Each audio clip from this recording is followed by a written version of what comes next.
Welcome to the IME Community Podcast, where self-love is your superpower to achieve your weight and life goals and make your mark in the world. Your host is Dr. Carla, activist, MD. If you're a teen who's looking to revolutionize your health and can't wait to follow your dreams, welcome to the IME community.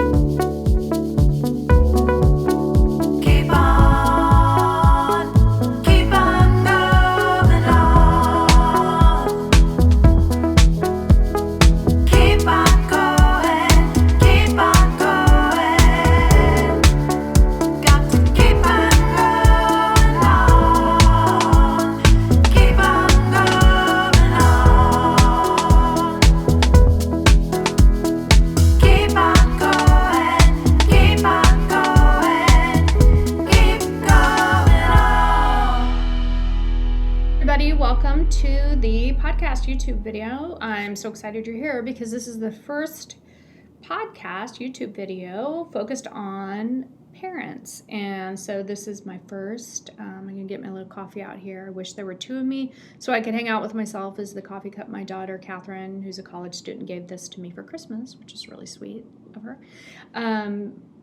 This is our first coffee chat, and I'm so excited that we're going to start this amazing journey together so I can help coach you so that you support your teens' health independence. And I hope that you've listened to the other podcasts, and I hope you and your teens have listened, and I hope you will have your friends, other parents, and teens listen and join the member community as we get this launched. There's going to be a lot of really exciting things for parents. We're going to have a Facebook group, and then parents of teens who are part of the member community are going to be able to participate in twice monthly coffee coaching chats with me on Saturday mornings. So I'm so excited about that because I absolutely love life coaching parents. I think it's amazing. And since I'm a parent of three young people, so my daughter Catherine, like I said, she's 20, she's a sophomore in college, and I have Audrey, who's an 11th grader,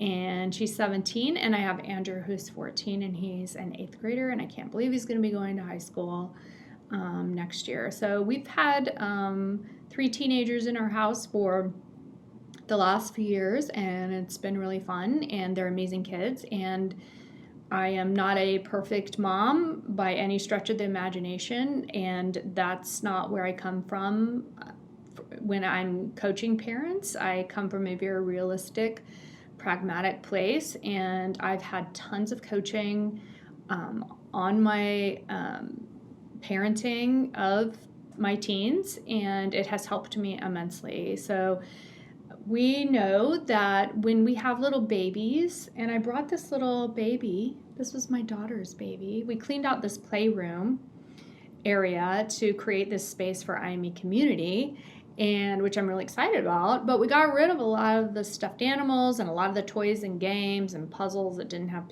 all the pieces and all that stuff. You guys know how it goes.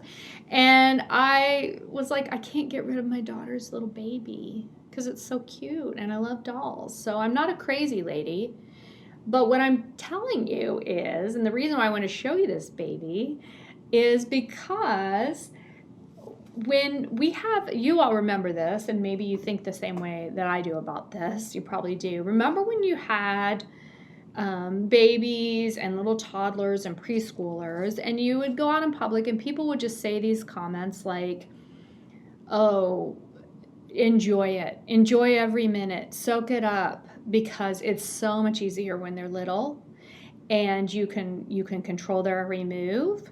Didn't seem like that at the time, did it? Versus when they're teenagers, they'd be like, I have teenagers, some old grumpy person would be like, I have teenagers and enjoy it, because it's so much harder when they're teens, and just tell you these kind of horror stories, like reach out to you in public. And we're going through this, like, I've got this baby who's still waking up at night, who's, requiring my every minute. And yeah, you're loving it and enjoying it. But it's like every single minute is like, it's like transactional, right? I mean, you are tending to the needs. They need you. They literally need you to keep them safe every second. They need you for their sustenance, for their, to stay alive. I mean, so it moves and it changes. And then for me personally, as I became a parent of teens, I just thought like my personality will lend itself, and sometimes it does, sometimes it doesn't, that it would just be like easy. Like I have great kids, and I just didn't really give it any thought, to be honest. And even though I'm a pediatrician and I know, like all the stages and stuff of development, I think there were things that I could have maybe prepared myself more for, and recognized, and this is where the coaching has really helped me as a parent of teens, is, just recognize that you don't cause and you don't control much of what's going on for your teens.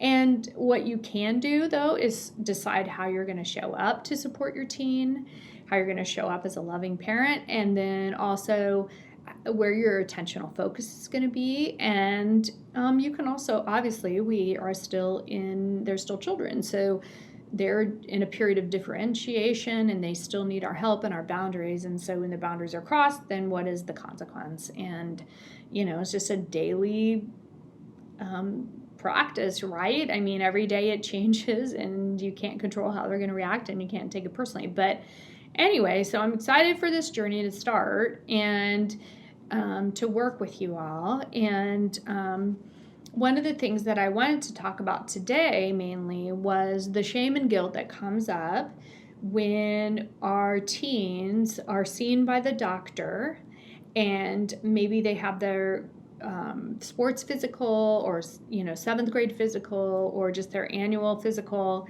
and the doctor measures the weight and the height and calculates the BMI percentile. And then the pediatrician or the family doctor or the PA, their nurse practitioner, talks to you and shows you and your teen the measurements and the values. What I know is that there's a lot of triggering around those conversations, and how those conversations happen and whether permission is asked to talk about it or not is important. But also, that is health data. That's just a measure. It's just one measure out of very many measures that are taken during that visit that are one of the measures of health. But unfortunately, in our society, because we are so, and if any of you have looked and read my article, Let's Meet in the Middle, I'll show you, we haven't gotten it right, especially for teens. So much of what we've been working on, and I've been working on for years, hasn't worked, hasn't been helpful. We need to throw it out.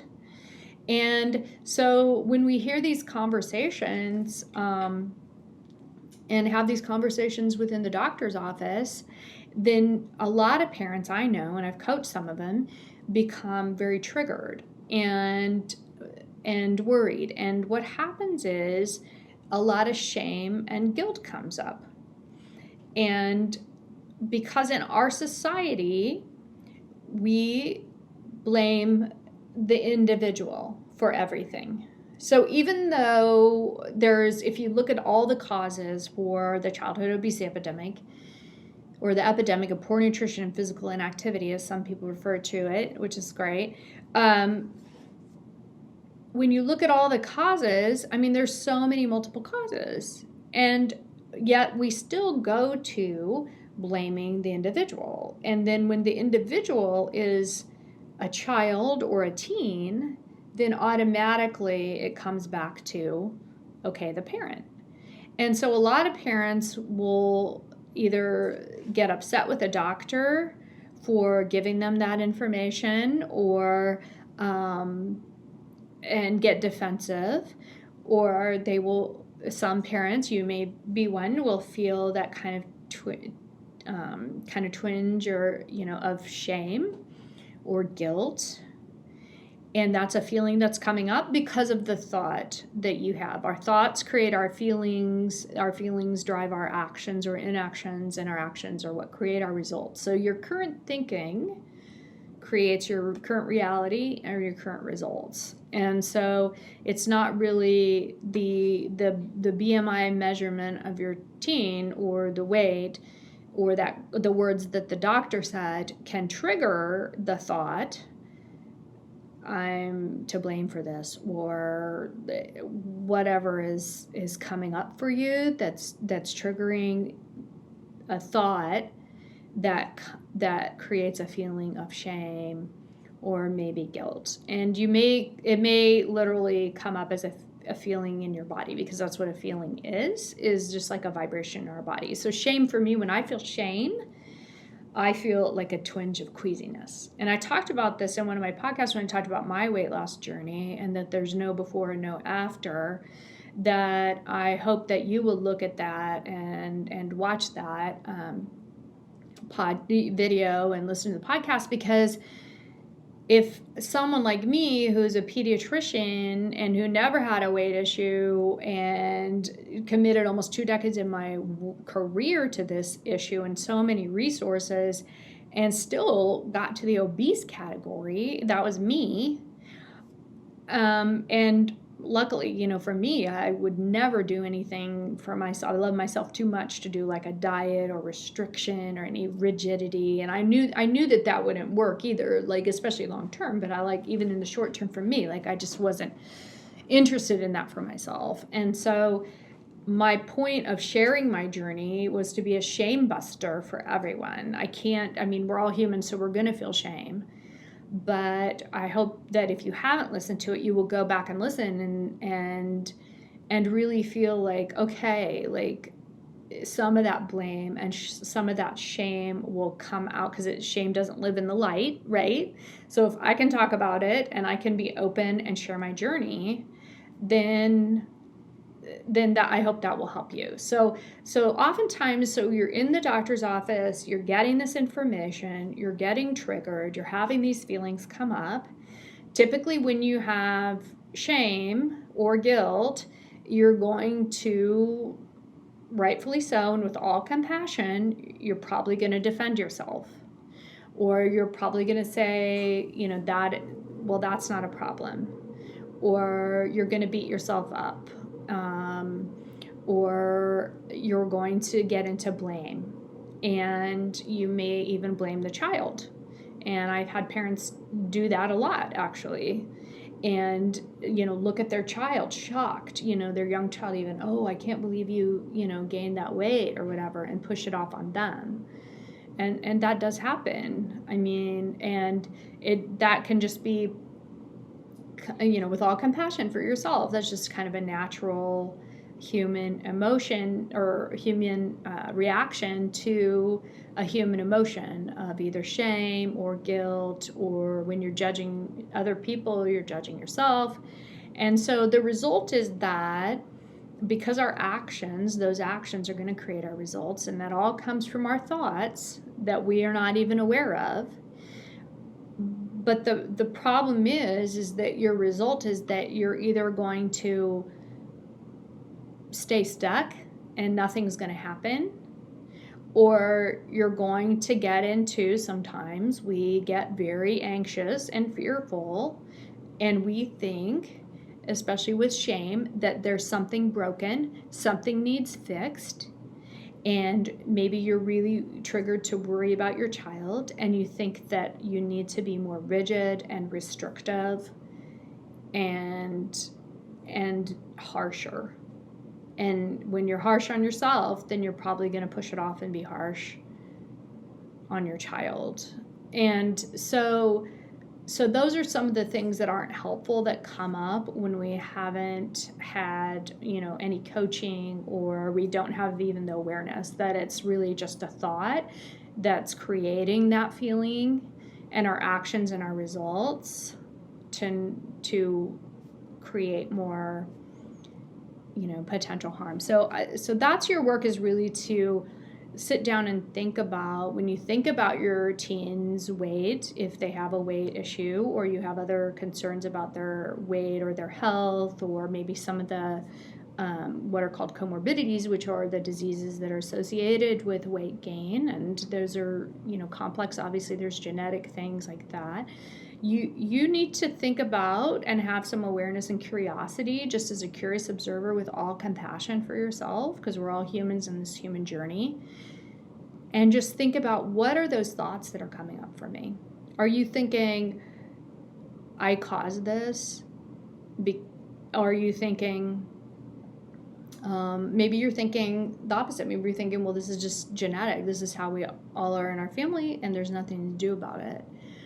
Maybe you think, well, I've had parents say my child isn't motivated. They need IME community, but they're not motivated. So that's a very fixed and limiting thought which is almost like a belief about your child, because is that really true?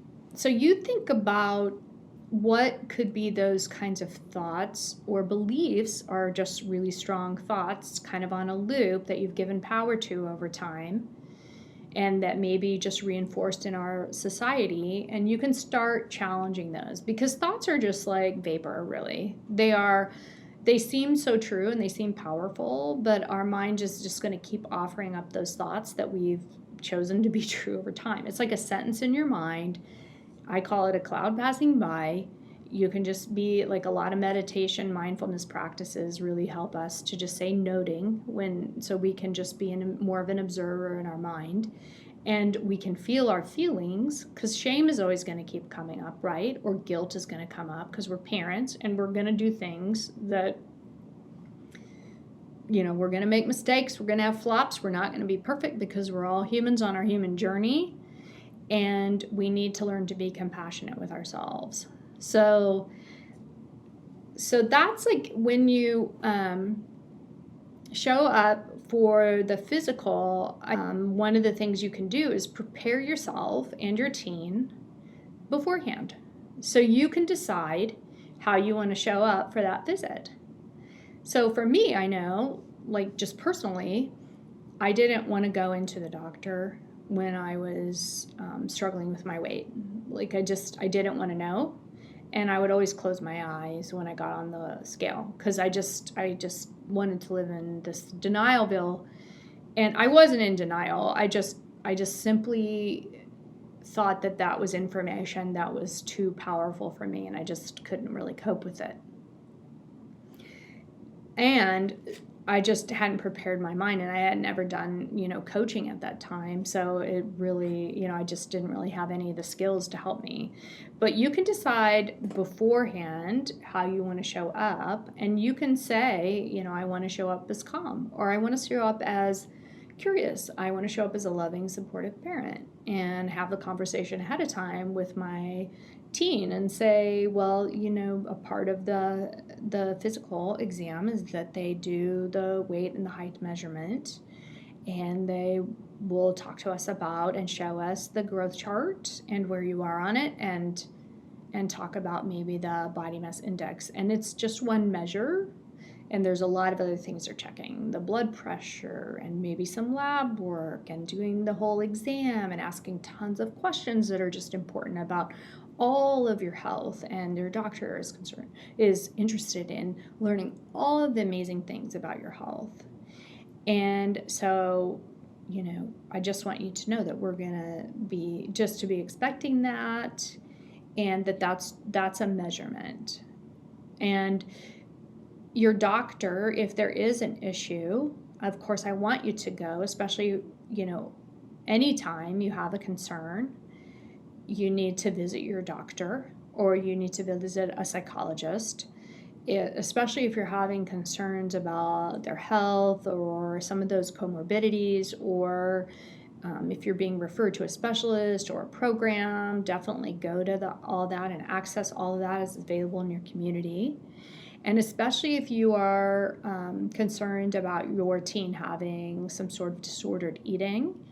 But if we completely ignore weight issues and don't address it as a health issue, that is going to be more concerning. And those thoughts are going to come up in our child's mind about their negative body image, are just going to keep coming up, whether we're talking about it or not. So when you are a calm parent who decides how you want to show up ahead of time and look at it as just one of the many measures of health that your doctor is looking at, and you're going to access the resources that are helpful, that your teen is willing and interested in doing, because we can't force them, but you're going to keep showing up as a loving, supportive parent, then if shame comes up or guilt as you're having that, as you're having that conversation with the doctor and looking at the growth charts, then it won't have power.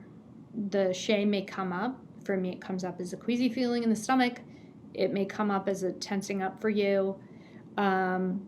You can figure that out, but to recognize it and then you can still remain calm and have the conversation and show up as a loving, supportive parent for your teen, rather than heading down the road of being reactive, defensive, or some parents just get really angry, but it is just neutral health information. So that's just some thinking about like how you can get ahead of it and really look at it as a health issue.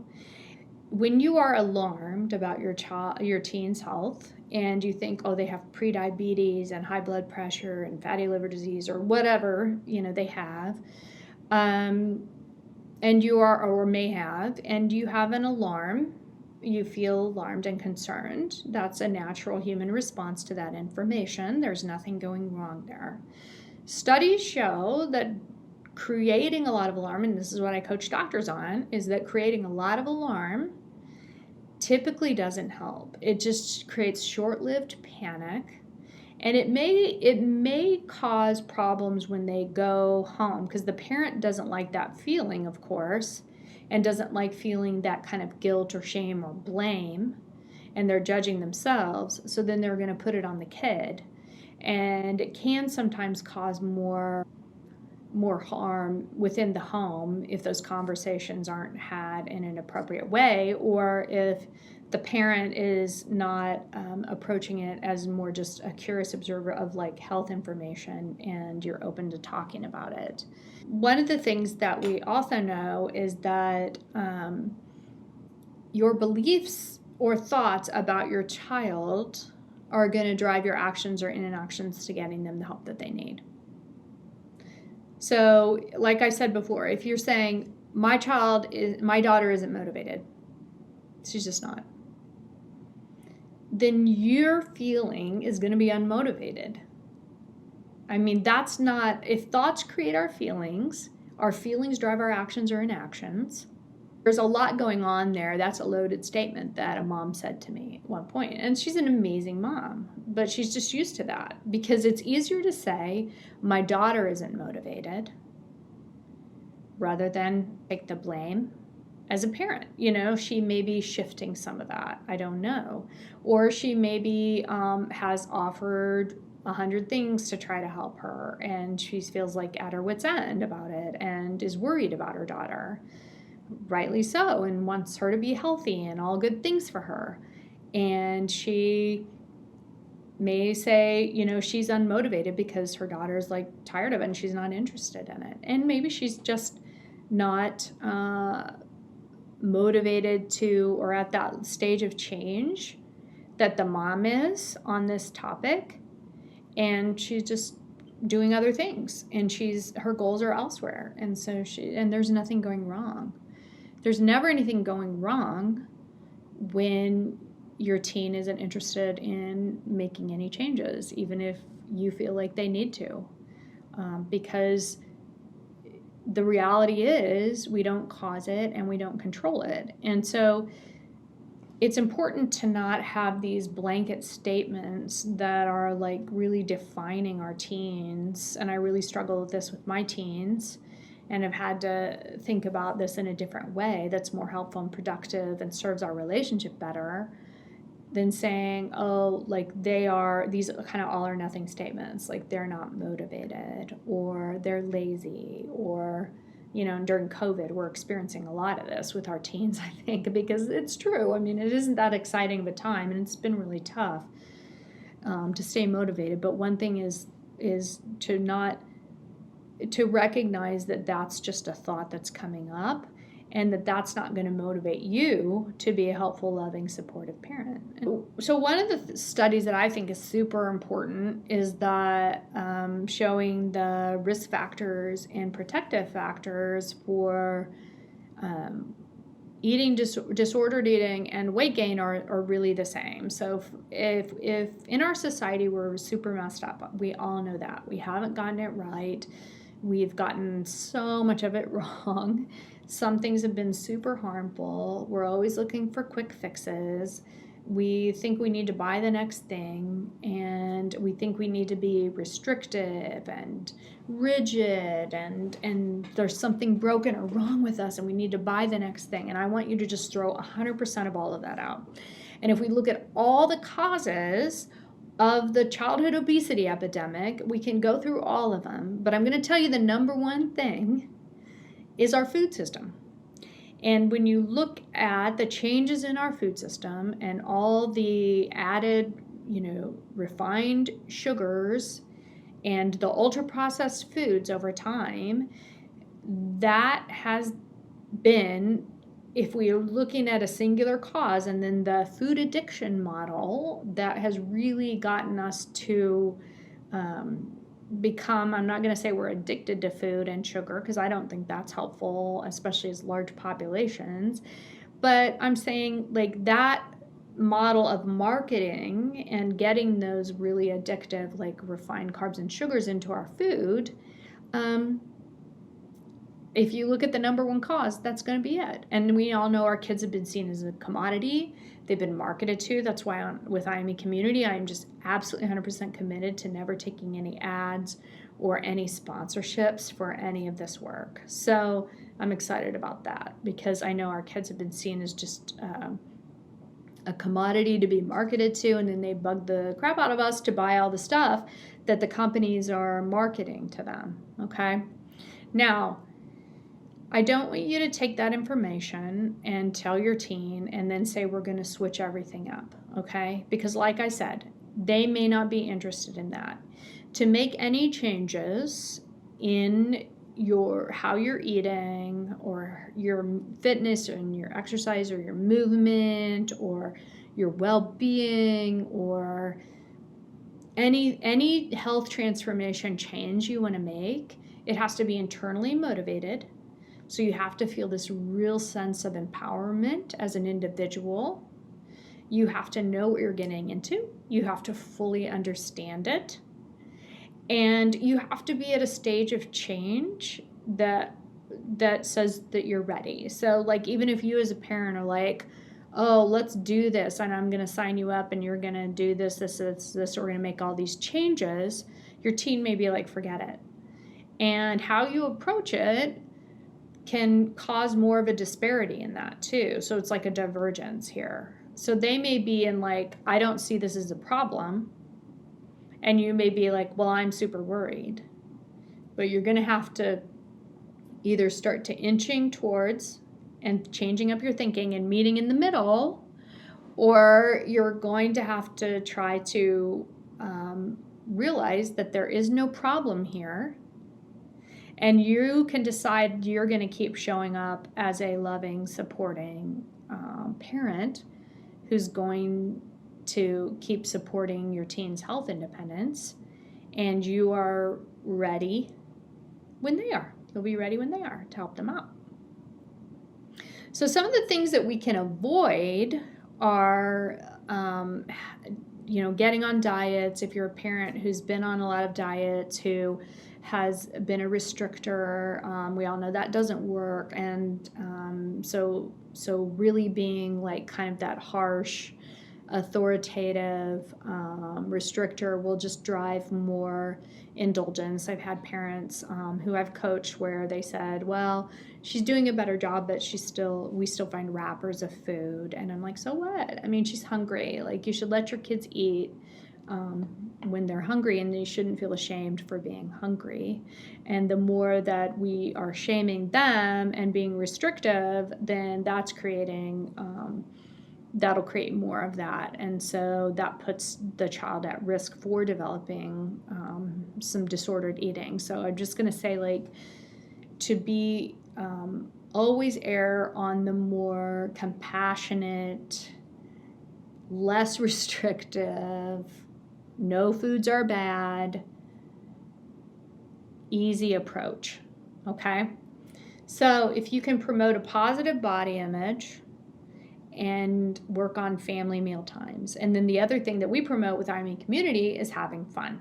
So promoting a positive body image really focuses on your teens, their skills and their gifts. And I have a podcast all on gifts, and it's called You Say It's Your Birthday, but we talk about like how you measure success and not putting everything on the outcome line and not moving the goalpost on yourself. And I talk a ton about self-love as your superpower. So as much as you can model self-compassion for yourself, because when you mess up in life and you make a mistake, and you're going to do that because we're all humans and we're going to flop and fail at things all the time. That's our common humanity.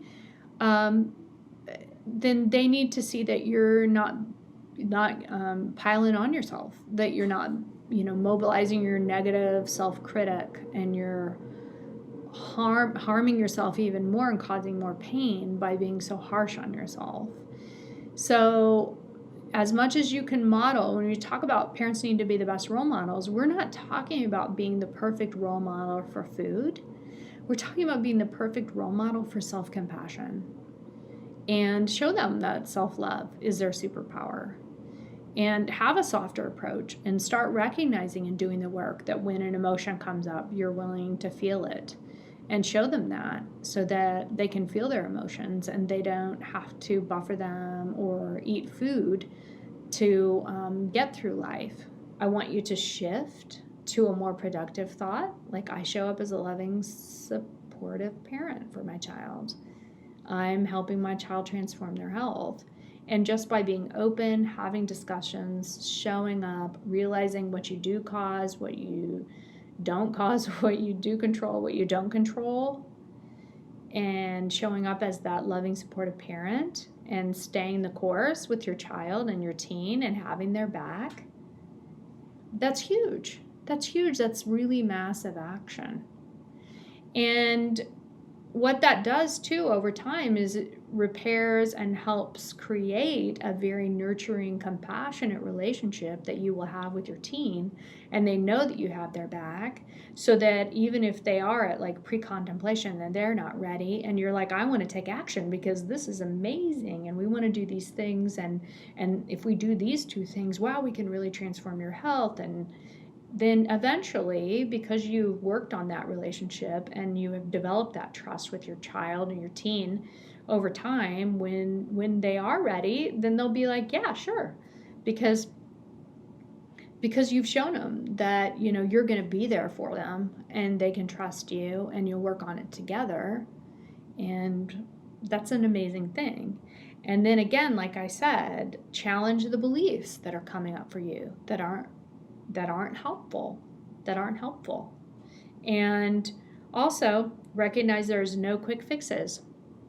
And the most important thing, I think, too, is that we're not asking you to be a role model for perfect eating or fitness, but we're asking you to be a role model for self-compassion, so that when you eat foods that maybe you think aren't the most healthy, no problem. You have your own back. It's okay. When you've had a hard day, when you've made a mistake, those are all going to be hugely impactful as you are working to support your teen's health independence. And the more that you are compassionate with yourself, the more that your teen will learn to be compassionate with themselves. And that is the only thing any of us need to learn at all in life to do anything we want. Because when we have self-love as our superpower, there's literally nothing we can do. So you're all amazing parents. Please tell all your friends and get your teens on board here. Truly, you can transform your health. You can reach any goal, chase all your dreams when you learn that self-love is your superpower. So thank you for listening, and I'll see you next time. Bye-bye. Thank you for tuning in to the IME Community Podcast, where self-love is your superpower. The content of this podcast represents the opinions of Dr. Carla Lester and is not intended as, and shall not be understood as, a substitute for professional medical advice, diagnosis, or treatment. The opinions shared reflect the host and guest and do not represent an organization or medical group. Always seek the advice of your physician or therapist if you have concerns about your health. And please, like and subscribe to the IME Community Podcast. Share IME with your friends and go to imecommunity.com to join the member community. Don't forget to follow IME on social.